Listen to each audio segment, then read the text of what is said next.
जो next lecture है lecture number 32 orthogonal functions and orthogonal sets. Orthogonal functions क्या होते हैं? आपने ऑर्थोगोनल पढ़ा होगा। ऑर्थोगोनल क्या होता था?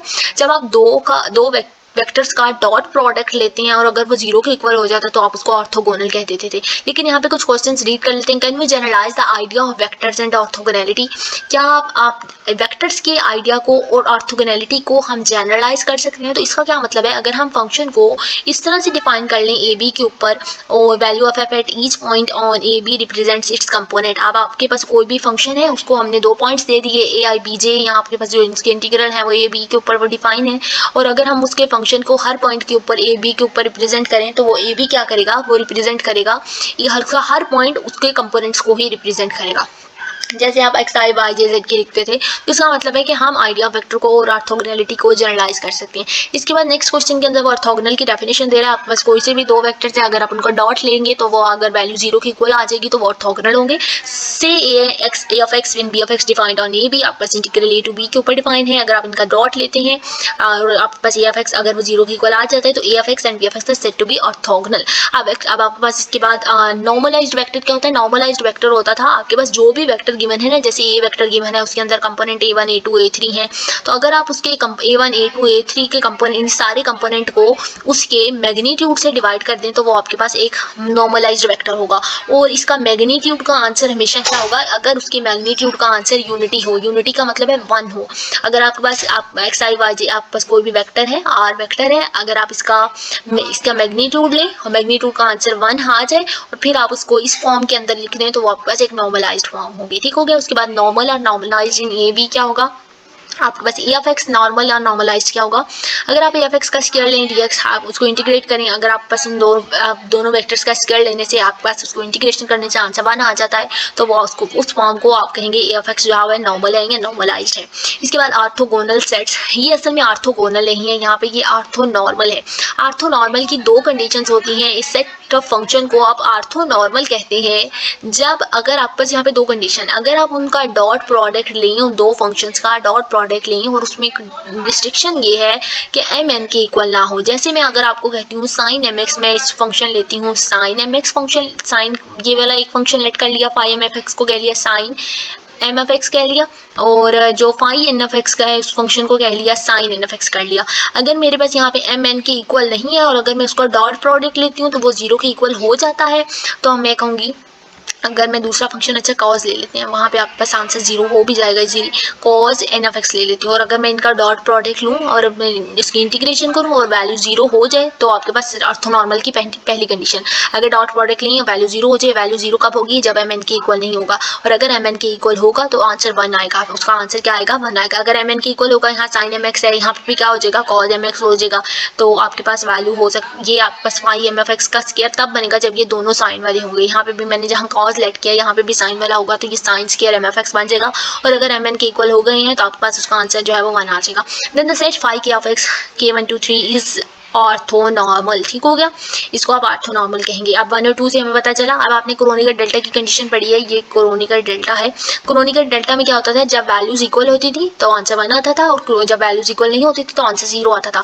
और जब आपके पास क्रोनिकल, इन दोनों कंडीशन को इकट्ठा करके हमने लिख लिया phi M F X, phi N F X आपके पास क्रोनिकल डेल्टा के इक्वल होगा। क्रोनिकल डेल्टा की फॉर्म कुछ इस तरह से, ओके इसको दोबारा लिख लेते हैं, कुछ इस तरह से ये फॉर्म होती थी, अगर वैल्यूज इक्वल तो 1 और अगर वैल्यू इक्वल नहीं है तो 0। उसके बाद orthogonality with respect to a weight function, अगर आप इसी तरह से ऑर्थोगोनल उसको चेक करें और उसके अंदर को एक वेट फंक्शन को भी मल्टीप्लाई कर लेते हैं। वेट फंक्शन आपका हमेशा ग्रेटर देन और इक्वल टू 0 होता है, 0 से बड़ा होता है। अगर आप यहाँ पे वेट फंक्शन 1 ले लेते हैं, phi m n F x की वैल्यू कोई आप साइन फंक्शन ले लेते हैं फाई एम एफ एक्स, और फाई एन एफ एक्स आप कॉस फंक्शन ले लेते हैं, और अगर वो क्रोनिकल डेल्टा की कंडीशन के इक्वल हो जाता है, मतलब अगर एम एन के इक्वल है तो आंसर 1 आएगा, और अगर एम एन के इक्वल नहीं है तो आंसर क्या आएगा? 0 आएगा। तो आप उस टाइम पे उस फंक्शन को क्या कहेंगे? Orthogonality with respect to, okay मैं इसको थोड़ा ओपन भी करना चाहूँगी, orthogonality with respect to weight function कहेंगे। ठीक है, इसके बाद यहाँ पे एग्जांपल जो नहीं है, अभी आपको जहाँ एग्जांपल आएगी मैं वहाँ आपको बता दूंगी। इसके बाद जो नेक्स्ट लेक्चर है वो obtaining normalising constant form orthogonal sets. अब आपके पास यहाँ पे एक सेट गिवन है, इसको आपने प्रूव करना है कि ये ऑर्थोगोनल है। ऑर्थोगोनल प्रूव करने के लिए सबसे पहले तो आप यहाँ से आप देखिए यहाँ पे सीरीज कौन सी है, 1 एक कॉन्स्टेंट, फिर साइन वाली सीरीज है साइन पाई एक्स, साइन 2 पाई एक्स, साइन, इसके बाद साइन 3 पाई एक्स होगा, फिर कॉस वाली सीरीज भी है, कॉस पाई एक्स, कॉस 2 पाई एक्स, सारी सीरीज है, आपने प्रूव करना है कि ऑर्थोगोनल है। ऑर्थोगोनल का क्या मतलब है, जब आप उनका डॉट प्रोडक्ट लेंगे तो वो जीरो होता है। तो अब आपने ये बात याद रखनी है कि जो ट्रिग्नोमेट्रिक फंक्शंस होते हैं वो हमेशा ऑर्थोगोनल होती हैं, मतलब उनका अगर आप डॉट प्रोडक्ट लेते हैं तो वो जीरो के इक्वल आता है। तो अब आपने इन सारे आपको जितनी भी सीरीज के अंदर वैल्यूज गिवन है इनको बारी बारी फर्स्ट वाले को फर्स्ट वाले से डॉट लेना है, फिर फर्स्ट का थर्ड से, फर्स्ट का फोर्थ से, फिर सेकंड का सेकंड थर्ड का, सेकंड फोर्थ का, इसी तरह से आपने सारे डॉट प्रोडक्ट लेकर चेक करना है। उसके बाद उसके नॉर्मलाइजिंग कांस्टेंट भी फाइंड करना है और ये भी बताना है कि गिवन सेट ऑर्थोगोनल है। ऑर्थोगोनल की कंडीशंस ये हैं, ऑर्थोगोनल के नहीं, ये ऑर्थो आपके पास ऑर्थोनॉर्मल की कंडीशन है।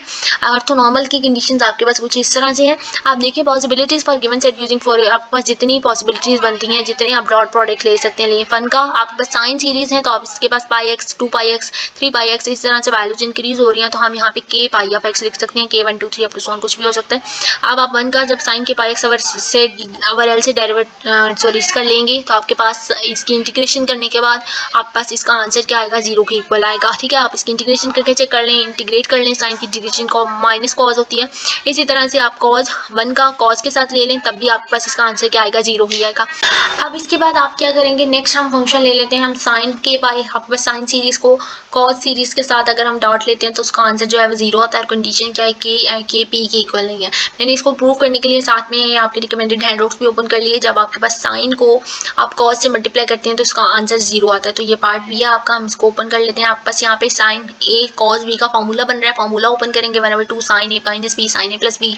अब यहाँ पे आपके पास के और पी है तो आप लिखेंगे साइन के माइनस एन साइन के प्लस एन, इसी तरह से जहाँ पे m minus n m plus n है। ठीक है, फिर आप इसकी लिमिट पुट करेंगे। लिमिट पुट करने पर आपको वैसे ही पता है कि साइन की जो सीरीज है उसका आपके पास इंटीग्रेशन आपने कर लेनी है और जब आपके पास इसका आंसर जो है इंटीग्रल की वैल्यू पुट करने के बाद इसका आंसर जो है वो जीरो ही होगा। और अगर सीरीज साइन और कॉज की सीरीज में ही अगर एम एन के इक्वल है तब भी इसका आंसर क्या आएगा, जीरो ही आएगा। अगर एम एन के इक्वल है तो आपके पास सीरीज क्या बन जाएगी, साइन 2 एन पाई एक्स ओवर एल बन जाएगा। तो अब आपके पास इस पार्ट का आंसर क्या आएगा, जीरो आएगा। तो इस पार्ट को भी नीचे देख लेते हैं। जब आपके पास एम एन के इक्वल है और साइन और कॉज की सीरीज आ रही है तब आपके पास इसका आंसर जो है वो 1 के इक्वल हो सकता है। इसके बाद नेक्स्ट कंडीशन देखते हैं। नेक्स्ट आप उन्होंने यहाँ पे सीरीज दी साइन और साइन की, साइन वाली सीरीज को साइन के साथ मल्टीप्लाई किया तो यहाँ पे आपके पास एम एन दो कंडीशन आ रही हैं। अगर आप यहाँ पे तो आप ऑर्थोनॉर्मल की कंडीशन देखेंगे कि अगर तो वो सीरीज अगर एम एन के इक्वल हैं ऑर्थोगोनल की, अगर वो एम एन के वैल्यूज इक्वल हैं तो आपके पास उसका आंसर जो है वो एल आएगा। और अगर एम एन के इक्वल नहीं है तो आपके पास इसका आंसर जो है वो जीरो आएगा। साइन साइन की सीरीज है, ऊपर आपके पास यहाँ पे साइन साइन वाली सीरीज भी प्रूव हुई हुई है।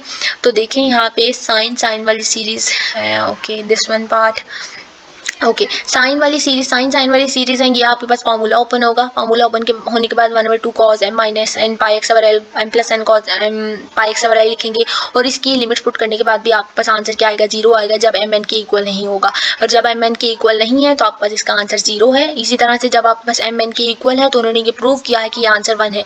उसी तरह से आपके पास साइन साइन वाली सीरीज का ही देखते हैं कि जब आपके पास m n के इक्वल है, जब आपके पास साइन m n के इक्वल है आपके पास ये फॉर्मूला बनकर आएगा 1 minus cos 2 n pi x over L form बन कर आएगी। जब एम एन के इक्वल है तो आपके पास यहाँ पे बन जाएगा sign square M pi x over L. ठीक है, तो उसके बाद साइन स्क्वायर का फॉर्मूला ओपन करेंगे ट्रिग्नोमेट्रिक इक्वेशन से, ट्रिग्नोमेट्रिक फॉर्मूलाज में आपके पास ये फॉर्मूला ओपन होगा और उसके लिमिट्स पुट करने के बाद आपके पास इसका आंसर एल आएगा। अब आपने इसको नोट कर लेना, साथ में मैं बहुत ज़्यादा इंटीग्रेशन को एक्सप्लेन नहीं कर रही, वीडियो काफ़ी लेंथी हो जाती है।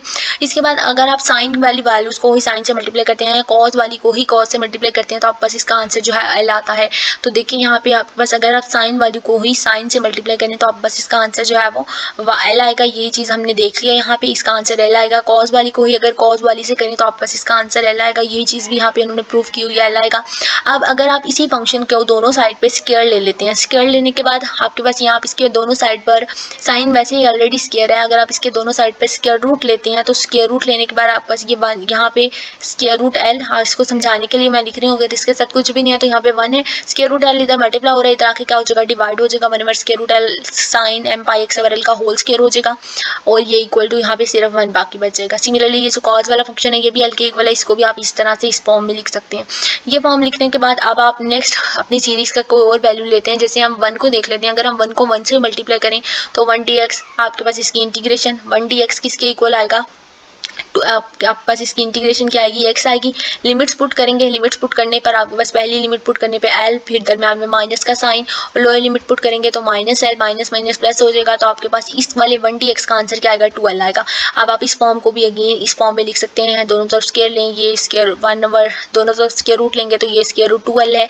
ये मल्टीप्लाई हो रहा है इधर 1 से, अगर हम अजम्पशन के तौर पे यहाँ पे 1 कह रहे हैं तो यहाँ पे आएगा तो डिवाइड हो जाएगा, तो 1 ओवर स्क्वायर रूट 2l आपके पास किसके इक्वल आ गया, 1 के इक्वल आ गया। तो यहाँ पे आपके पास टोटल उन्होंने कहा था कि आपने यहाँ पे कांस्टेंट बताने हैं जो आपके पास आते हैं, हाँ ओके, कोरस्पॉन्डिंग नॉर्मलाइजिंग कांस्टेंट बताने हैं। आपके पास यहाँ पे दो कांस्टेंट आ रहे हैं, x स्क्वायर रूट l आ रहा है और x स्क्वायर रूट 2l आ रहा है। तो आपने ये दोनों कांस्टेंट लिख लिया। अब आपने उन वैल्यूज को जहाँ जहाँ आपके पास फंक्शन आ रहा है उसके साथ ये कांस्टेंट को मल्टीप्लाई कर लिया, तो ये आपके पास कोरस्पॉन्डिंग ऑर्थोनॉर्मल सेट्स हो गए हैं। तो आपने यही चीज़ यहाँ पे ड्राइव करनी थी। इसके बाद नेक्स्ट क्वेश्चन लेक्चर के अंदर, नेक्स्ट लेक्चर नंबर आपका lecture number 34, generalised Fourier series. आपके पास गिवन क्या है, यहाँ पे आपके पास कोई भी फोरियर सीरीज उसको आपने जनरल फॉर्म के अंदर लिखना है। फोरियर सीरीज को जनरल फॉर्म के अंदर लिखना है। आपको पता है कि आपके पास जो ऑर्थोगोनल सेट होता है उसको अगर हम फाई एम एफ एक्स लेकर चलते हैं, 1 to infinity है। अगर आप सीरीज की एक्सपेंशन करें सेट ऑफ ऑर्थोनॉर्मल फंक्शन के अंदर, तो आपको इस सीरीज को कुछ इस तरह से लिख सकते हैं। देखिए आपके पास ये एक ऑर्थोगोनल सीरीज आपको गिवन थी, आप कंफ्यूज हो रहे होंगे इसको पढ़ते हुए। देखें आपके पास एक ऑर्थोगोनल सीरीज गिवन थी जिसको आप फाई की ऑफ एक्स ले रहे थे, के 1 to infinity, आपके पास कुछ भी हो सकता था। अब वो यहाँ पे वही वाली सीरीज को कह रहा है कि फाई एम ऑफ एक्स है, m1 to infinity है। अब आपने इन सीरीज की एक्सपेंशन करनी है और सीरीज की एक्सपेंशन करके क्या बनाना है, possible to expand a function. अगर हम इस फंक्शन को एक्सपेंड कर लें in set of orthonormal functions की फॉर्म में, तो आपके पास ये सीरीज कुछ इस तरह से इक्वल हो जाएंगी। ये Cn क्या है, Cn यहाँ पे जनरलाइज्ड फोरियर कोफिशिएंट है। यही हमने यहाँ पे बताना था कि ये सीरीज को अगर हम एक्सपेंड कर लें तो हमारे पास सीरीज ऑर्थोनॉर्मल सीरीज बन जाएंगी। ये हमारे पास अब एक ऑर्थोनॉर्मल सीरीज बन गई। ऑर्थोनॉर्मल सीरीज है आप पास एक्स ए और बी के दरमियान में है, क्लोज्ड इंटरवल के दरमियान में है, और इस सीरीज ये जो Cn हमने कोफिशिएंट लिया इसको हम जनरलाइज्ड कोफिशिएंट कहेंगे फोरियर सीरीज का। अब यहाँ पे एक और कंडीशन है, ये क्लोज्ड इंटरवल है, ठीक है। अब एक और कंडीशन है, अगर फंक्शन और फंक्शन का डेरिवेटिव पीसवाइज कंटिन्यूस फंक्शन होता है, तो डिरिचलेट कंडीशन की आपने थर्ड कंडीशन देखी थी। अगर वो पीसवाइज कंटिन्यूस फंक्शन होता है, पीसवाइज कंटिन्यूस फंक्शन का मतलब मैंने वहाँ पे बताया था, उसको दोबारा सुन ले। अगर पीसवाइज फंक्शन होता है तो आप इस फंक्शन को उस डिरिचलेट कंडीशन की अकॉर्डिंग इसके इक्वल रख सकते हैं, F into x plus 0 plus F into x minus 0 over 2। आप इस फंक्शन को इसके अकॉर्डिंग इक्वल रख सकते हैं। अगर फंक्शन अब इसको आप इसके इक्वल रख सकते हैं, तो इसका मतलब है कि आपके पास ये जो गिवन सीरीज है ये एक एट द एंड एक पॉइंट ऐसा आएगा कि ये सीरीज कन्वर्ज करने लग पड़ेगी। तो अगर फंक्शन और उसके derivative piecewise continuous function हो तो series converge to their average होती है, सीरीज उसकी एवरेज को कन्वर्ज करती है। लेक्चर नंबर 35 के अंदर आपके पास एक थ्योरम गिवन है, phi n of x be mutually orthonormal functions हैं। ए बी के अंदर ऑर्थोनॉर्मल है तो उसका मतलब है आपके पास वो ऑर्थोगोनल भी हैं पहले, और फिर वो आपके पास ये पहला इससे पहले ये फंक्शन ऑर्थोगोनल प्रूव हुआ होगा। अगर कोई फंक्शन ऑर्थोनॉर्मल होता है ना, तो उसका मतलब होता है वो ऑर्थोगोनल भी है और वो नॉर्मलाइजेशन कोई प्रॉपर्टी को भी फुलफिल करके आ रहा है।